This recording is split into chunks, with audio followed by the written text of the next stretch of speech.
Bonjour à tous, j'espère que vous allez bien. On se retrouve aujourd'hui pour une nouvelle émission de C'est possible jeunesse avec Ayrton qui va co-animer avec moi l'émission et un sujet tout particulier, c'est avoir une bonne réputation.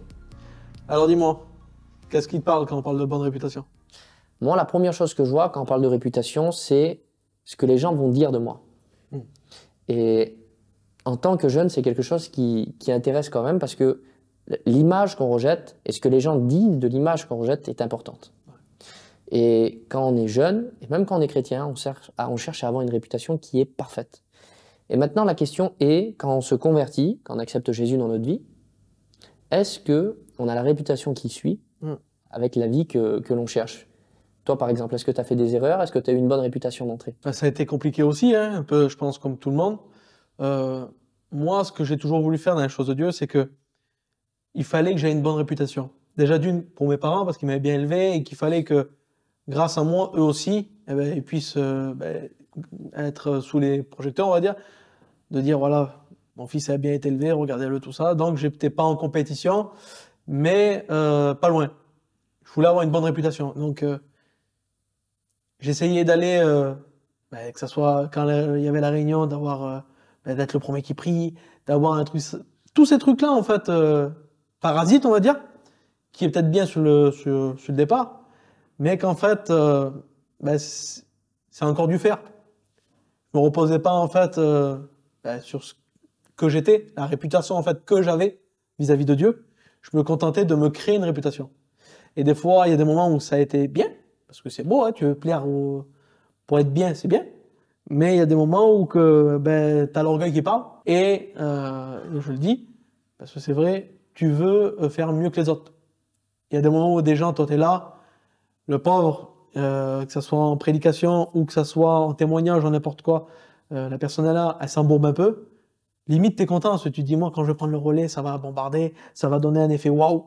Mais en fait, c'est pas ça la réputation qu'elle doit t'amener à faire. Moi, personnellement, je veux que la réputation, en fait, ça soit Dieu qui l'ait bon. Je veux que ça soit Dieu qui ait une bonne réputation à travers moi. Et ça, il y a peu de temps que je l'ai compris aussi. Et toi alors? Par exemple, il y a ce texte, Proverbe, chapitre 22, verset 1, il est écrit « La bonne réputation est préférable à de grandes richesses et la grâce vaut mieux que l'or et l'argent. » Moi, la réputation, c'était quelque chose qui était important pour moi. Ouais. Et je pense qu'à un certain moment de ma vie, je pensais avoir acquis quand même une bonne réputation. J'essayais d'être quelqu'un de droit, quelqu'un de serviable, quelqu'un qui essayait de tenir ses engagements. Pas toujours, on est tous pareils. Mais plus ou moins, j'arrivais à avoir une réputation qui était à peu près normale. Mais il y a un moment où j'ai décidé de suivre Dieu davantage. Et plus j'ai suivi Dieu, et plus j'ai perdu ma réputation terrestre. Et c'est ça la difficulté. Si tu veux une réputation aux yeux de qui? C'est ça.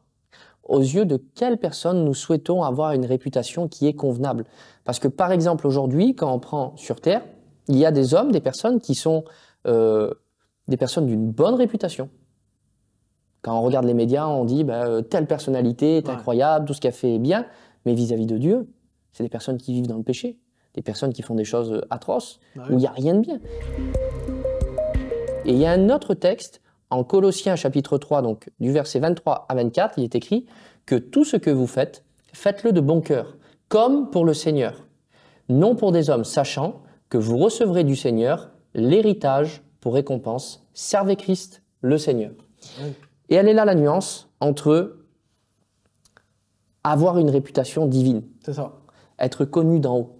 Et quand on cherche à faire la volonté de Dieu, on va perdre une réputation terrestre, mais il y a une réputation divine qui va se faire connaître.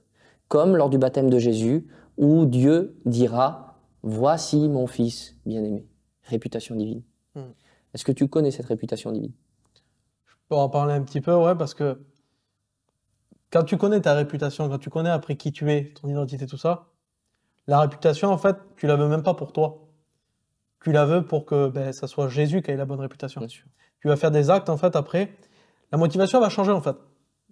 Ou avant moi, par exemple, j'avais une motivation qui était poussée par les œuvres et par moi-même, d'avoir une bonne réputation, de faire plaisir aux gens et par orgueil des fois. Mais là, aujourd'hui, moi, je veux avoir une bonne réputation pour le Seigneur pour que lui, ça soit les projecteurs sur lui, pas sur moi. D'avoir une réputation entre moi et mon Père, en fait. Qui je suis. Et ça me faisait penser à un film que j'avais vu. Je scrollais sur TikTok et ça me faisait voir une image où que c'était un film sur la Formule 1 et c'était Christian Bale dedans dans le film. Et lui était là. C'est lui qui avait fait tout le sale boulot dans la course. Et c'était son coéquipier qui avait gagné. Et tout le monde allait sur l'autre. C'est lui qui avait gagné la course. Et lui, il était là. Et il y avait juste une personne dans les gradins qui était là et qui lui fait ça avec le chapeau. Parce que lui, il savait en fait les choses. Et je sais que moi aujourd'hui, les choses que j'ai avec Dieu, c'est comme ça. Je sais ce que je vaux pour lui. Donc pourquoi chercher la réputation pour toi? Alors que tu sais en fait que tu as un Dieu. Et comme tu l'as dit, il y a une réputation divine qui est là. Je veux le faire pour lui. Donc aujourd'hui, la réputation que je dois avoir, c'est pour que lui, il soit grand. Ce qui est beau dans ce que tu dis, c'est que Jésus est la tête, nous sommes le corps. C'est ça. Et il est vrai que la tête est visible dans le sens où tout ce que l'on fera sur cette terre, tout ce qu'on va accomplir, eh bien c'est le Seigneur qui, lui, est à la tête de ces choses, qui, lui, l'orchestre. Mais malgré cela, il prend soin de nous montrer aussi que nous faisons des bonnes actions et vouloir nous honorer. Comme tu dis, la petite scène du chapeau, je la vois devant moi avec les lunettes de soleil et tout en haut. Et c'est un peu la même chose, c'est vrai. C'est l'équipe qui gagne. Il y a une réputation divine sur l'église où on est tous ensemble. Jésus est élevé, mais il sait prendre en compte et remarquer les bonnes actions que l'on commet. C'est le GOAT. C'est l'équilibre divin. Et est-ce que tu as une conclusion, quelque chose à dire là-dessus? Conclusion simple. Quand tu sais qui tu es, tu sais ce qui te motive. Donc aujourd'hui, ne recherche pas à avoir une réputation pour toi-même. Ça va être bien sur le départ, mais à l'arrivée, ça va te faire du mal. Si la motivation, elle est pour toi et pour Dieu, alors la réputation, après, que tu auras avec lui, elle suivra. Recherche d'abord à que lui ait une bonne réputation, et je te le promets, que tout le reste autour, ça suivra. Que ce soit tes bénédictions personnelles, bénédictions pour ta famille, tout le reste. Parce que quand tu veux faire plaisir à Dieu, lui, c'est de faire plaisir. En tout cas, j'espère que cette émission vous a béni et j'espère vous revoir très bientôt pour un C'est possible jeunesse.